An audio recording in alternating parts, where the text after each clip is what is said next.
안녕하세요. 김동환 목사입니다. 오늘은 주기도문의 결론부에 이르렀습니다. 전체적으로는 9번째 시간인가요? 주기도문 9번째 시간 결론입니다. 자, 이때까지 우리가 주기도문을 쭉 공부해 왔잖아요. 근데 그 결론부에 우리가 아는 주기도문의 결론에 이렇게 기록이 되어 있습니다. 한번 제가 읽어 드릴게요. 나라와 권세와 영광이 아버지께 영원히 있사옵나이다. 아멘. 이거는 주기도문의 결론이에요. 잘 보시면 세 가지 어떤 것들이 나와요. 이 세 가지가 아버지께 영원히 귀속되어 있다. 이렇게 표현되어 있어요. 속해 있다 이거죠. 소유가 되어 있다. 이런 뜻입니다. 이 세 가지가 뭘까요?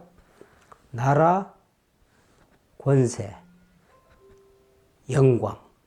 이 세 가지예요. 자, 이 선은 이 세 가지가 영원히 아버지 것입니다. 이런 표현이에요.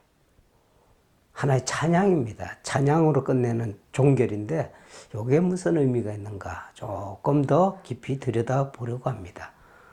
첫 번째는 뭐가 하나님 아버지께 귀속되어 있다고요? 예, 하늘입니다. 하늘나라, 나라입니다. 우리가 이때까지 하나님의 나라, 하늘나라 이렇게 표현을 했던 거죠. 다른 표현을 하면 구원이 될 수도 있고 또 다른 표현을 하면 하나님의 형상이 회복된다. 혹은 의인이 된다. 뭐 다양한 표현으로 바꾸어 말할 수도 있습니다. 이 하늘나라가 누구 거라고요?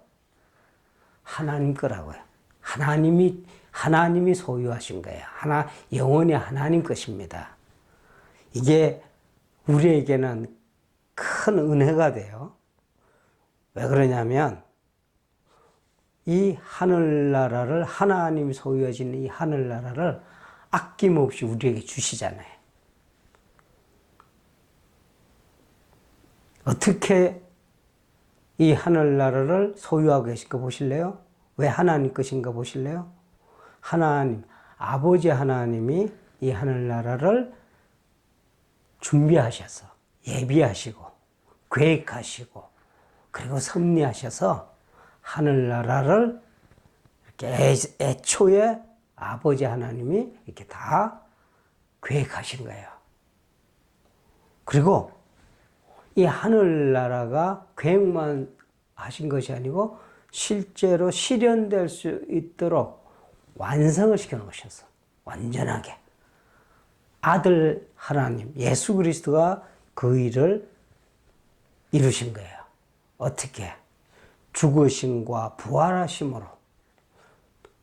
예수 그리스도께서 죽으심과 부활하심으로 이 일을 이루셨다는 거, 완성을 하셨다는 거예요. 그래서 하늘나라가 하나의 실체가 되는 거예요.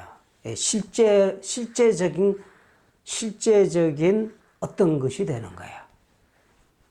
그냥 공상이 아니고 이론이 아니고 지금 우리가 이 땅에 살아가는 우리에게 아주 실질적인 이게 그냥 상상의 나래를 피는 그런 것이 아니고 실제 어떤 것이 됐다는 거예요. 왜? 예수 그리스도께서 완성하셨기 때문에.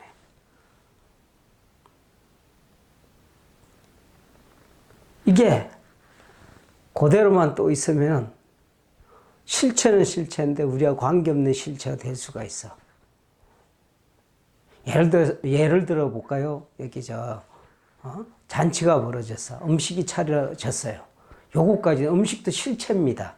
자, 파티를 계획하신 분이 계시고, 그리고 그 파티의 실질적인 내용들, 음식을 포함해서 꼭 음식만 그런 건 아니지만, 근데 음식이나 이런 거 다 실제적인 거잖아요. 그런데 내가 그곳에 참석해서 그것을 먹지 않고 그것을 누리지 않으면 내 것이 아니잖아요. 이것까지 도와주시는 거예요. 이렇게까지 할 수 있도록. 요 일을 하시는 분이 성령 하나님입니다. 그러니까 하나님 나라에 관해서 완전하게 모든 것이 하나님의 소유입니다. 우리가 거기 손댈 수 있는 어떠한 영역도 없다는 거예요. 권세 이야기가 나왔잖아요. 그러니까 무슨 이야기냐면 이 소유권을 갖고 있기 때문에 이 소유권을 처분할 권세도 갖고 있어요. 우리 등기부등본이라는 게 있잖아요. 토지나 집이나 이 소유권을 입증해 준 서류잖아요. 그 소유자는 뭐를 할 수 있어요? 처분권이 있단 말이에요. 그래 소유자죠. 이것을 누구한테 팔 수도 있고 기증할 수도 있고 어떤 형태로든 사용할 수가 있다는 거예요. 이게 소유권입니다. 권세는 바로 그 권세를 이야기한단 말이에요. 이 하늘나라를 하나님께서 원하는 방식대로 원하는 사람에게 허용해 줄 수 있겠다.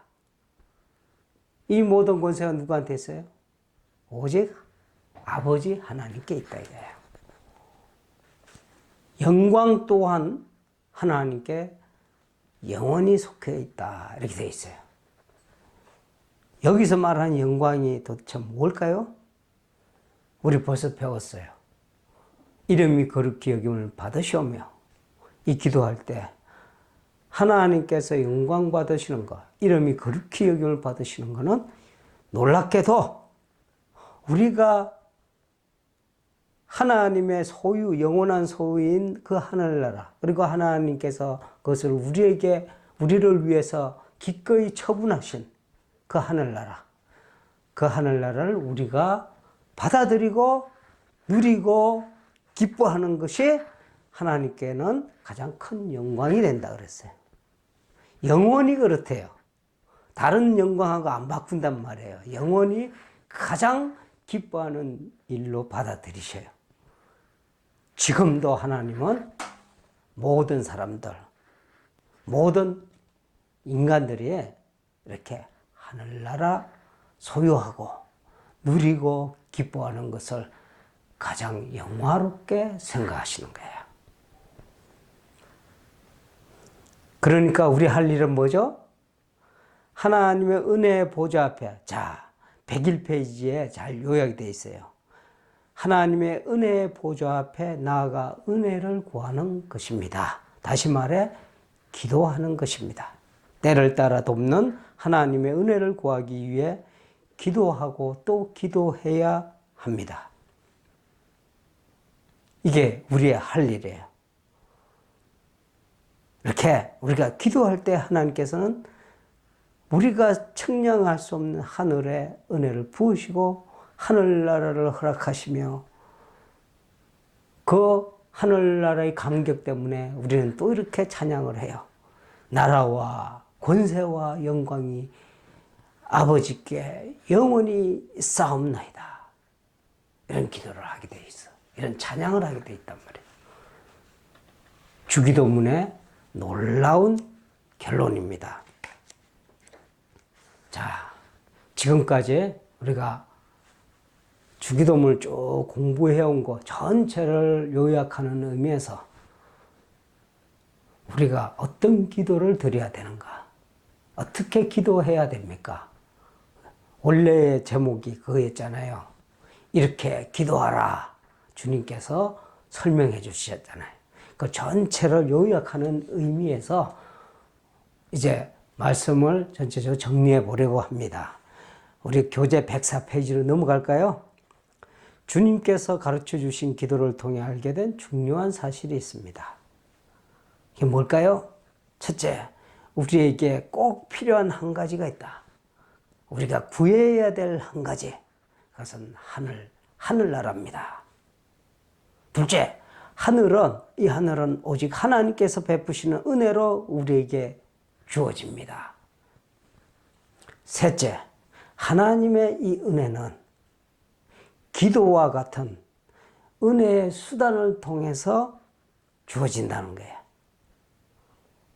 하나님의 이 크신 은혜, 하나님께 무한하신 은혜는 우리가 기도나 또 다른 하나님 준비하신 은혜의 수단들을 통해서 우리가 그 은혜의 보좌 앞에 나아갈 때 하나님께서는 이미 주시기로 약속하신, 이미 주시기를 기뻐하시는 이 엄청난 은혜를 무한히 부어주시는 거예요. 그러니까 우리는 이런 결론에 이르게 되죠. 주기도문 쭉 공부를 했어요. 어떤 결론에 이르게 되느냐 하면 제가 이 구절을 읽어드릴게요. 이런 거는 명언이라고 그래요. 명언. 꼭 기억하시란 말이에요. 이거 저도 이렇게 적어놓고 저도 읽으면서 은혜 받습니다. 기도 없이 하나님의 은혜란 없고 하나님의 은혜가 작용하지 않는 영혼에게 하늘의 사건은 결코 일어날 수 없다. 아주 멋있는 말이죠. 결론이 하나 내려지죠. 그것은 바로 기도해야 한다는 사실이에요. 기도 없이는 안 돼요. 그런데 목사님, 우리가 기도를 좀 하는 것 같은데 실질적인 능력이 체험이 안 됩니다. 실질적 열매가 없는 것 같아요. 아직까지 뭐가 부족할까요? 주기도문을 잘 상기하시면 되는데 조금 그 도움을 드리기 위해서 제가 4가지 기도 요령을 가르쳐 드릴게요. 어떤 기도를 위한 것이냐? 열매 맺는 기도. 이걸 이름 붙여서 파워 기도라고 했어. 능력이 있는 기도. 4가지 요령입니다. 첫 번째. 자, 우리 교재 104페이지에 나옵니다. 일용할 양식을 먼저 구해라. 일용할 양식이 뭐라 그랬어요? 성령이라 그랬어. 성령. 성령의 역사가 없이는 하늘나라가 우리에게 체험되지 않습니다. 그러면은 이 성령의 역사, 이 성령께서 우리에게 역사하시기 위해서 우리는 어떤 준비를 해야 됩니까? 기도밖에 없죠. 기도로 나아가야 돼요. 그런데 이 기도가 막연한 기도가 돼서는 안 되겠다 이거예요. 어떤 기도를 하셔야 되냐? 믿음의 기도를 하셔야 돼. 예수 그리스도께 초점을 딱 맞추고 모든 것을 내어 맡기는 기도가 돼야 돼요. 제가 앞부분에서 언급한 적이 있어요. 믿음이라고 그런 거는 주님을 믿습니다. 입으로만 이렇게 하는 게 아니고 진짜 믿음이라고 그런 거는 내가 주님께 딱 붙어 있는 거예요. 붙어서 주님의 생명을 공급받을 때 포도나무와 가지처럼입니다. 포도나무와 이 떨어지는 가지가 아니에요. 겉도는 가지가 아니에요. 포도나무의 일부가 돼야 된단 말이에요. 주님의 일부가 돼야 돼. 주님의 살을 먹고 주님의 피를 마시는 그런 관계가 돼야 돼. 그럴 때 주님께 집중해서 나갈 때, 주님을 진실로 믿을 때 선물로 성령이 주어지는 거예요. 성령께서 그냥 주어지신단 말이에요. 오신단 말이에요. 이 비결을 잘 마음에 두셔야 돼요. 이걸 믿음으로 기도한다고 그래요. 왜 그러냐? 주님께 우리가 온 마음을 다해서 제대로 맡겨보세요. 정말 맡기기는 하는 거예요. 딴 생각하면서 뭐 이거저거 다 하고 일부만 겨우 맡기는 척 하는 거 아니에요? 이래갖고 답이 안 나와요. 정말로 온전히 맡게 돼요. 수고하고 무거운 짐진 자들아 다 내게로 오라. 다 맡기라 그랬잖아요. 다 맡기는 거예요. 내 마음과 내 감정과 내 모든 삶의 모든 것들을 어느 거는 내가 요거 내가 하고 너가 주님이 하고 이게 아니고 싸그리 맡기는 거예요. 온전히 맡길 때 그리고 주님께서 주시는 그 능력을 기다리는 거예요. 주님이 주신 능력이 바로 성령이에요. 왜 그러냐? 주님은 온전히 성령의 사람이잖아요. 성령이 온전히 역사하신 사람이기 때문에 사람으로 오신 분이기 때문에 그 주님께 딱 붙어 있으면 그 능력이 우리에게 주어지는 거예요. 요 비결을 아셔야 돼. 제일 먼저 뭘 구해라? 일용할 양식을 구해라. 두 번째, 때를 따라 돕는 은혜를 구하라. 이렇게 돼 있어요. 때를 따라. 요거는 조금 더 깊은 내용입니다. 뭐냐? 우리가 구해야 될 은총이 때를 따라 달라요. 어떤 경우는요, 내가 죄사함 은총을 구해야 되고, 내가 어떤 때는 성화의 은총을 구해야 되고, 어떤 때는 완전한 은총을 구해야 돼요. 때가 다르죠. 근데 잘 모를 때는 그냥 은혜 주세요 하면 돼. 막 구할 수도 있어요. 하나님 은혜 주세요, 은혜 주세요. 우리가 잘 모르니까, 뭐가 필요한지 모르니까. 그러니까 성숙해지면 뭐가 필요한지 알게 돼요. 나이 먹어봐요. 애들 때 구하는 거, 그때 막, 떼 쓰고 막 그러잖아요. 그런데 나이 먹으면서 구해야 될 게 뭔지를 이제 구분이 가는 거예요. 분별할 수 있는 지혜가 생기는 거예요. 세 번째 원리, 다른 은혜의 수단을 적절히 활용하는 거예요. 하나님이 주신 은혜의 수단은 기도만 주신 게 아니에요. 말씀을 읽는 거, 성경을 읽는 걸 말하는 거예요. 그 다음에 성만찬, 또 금식, 이런 게 다 복합적으로 이루어진단 말이에요. 이게 왜 필요하냐? 성경 말씀을 깊이 읽는다는 거는 하나님이 바라시는 것이 뭐지? 하나님 뜻을 우리가 더 깊이 알게 돼요. 그렇겠죠? 점점 더 하나님이 바라시는 기도를 하게 돼. 그럼 기도의 효율이 점점 높아지겠죠? 뿐만 아니고 금식을 곁들이면, 금식이라고 하는 것은 간절함의 표현이에요. 집중력이 생기는 거예요. 금식해서 하나님이 나한테 복을 더 주시는 게 아니고 금식을 하는 과정에서 내가 더 간절해지는 거예요. 은혜에 더 간절해지는 거예요.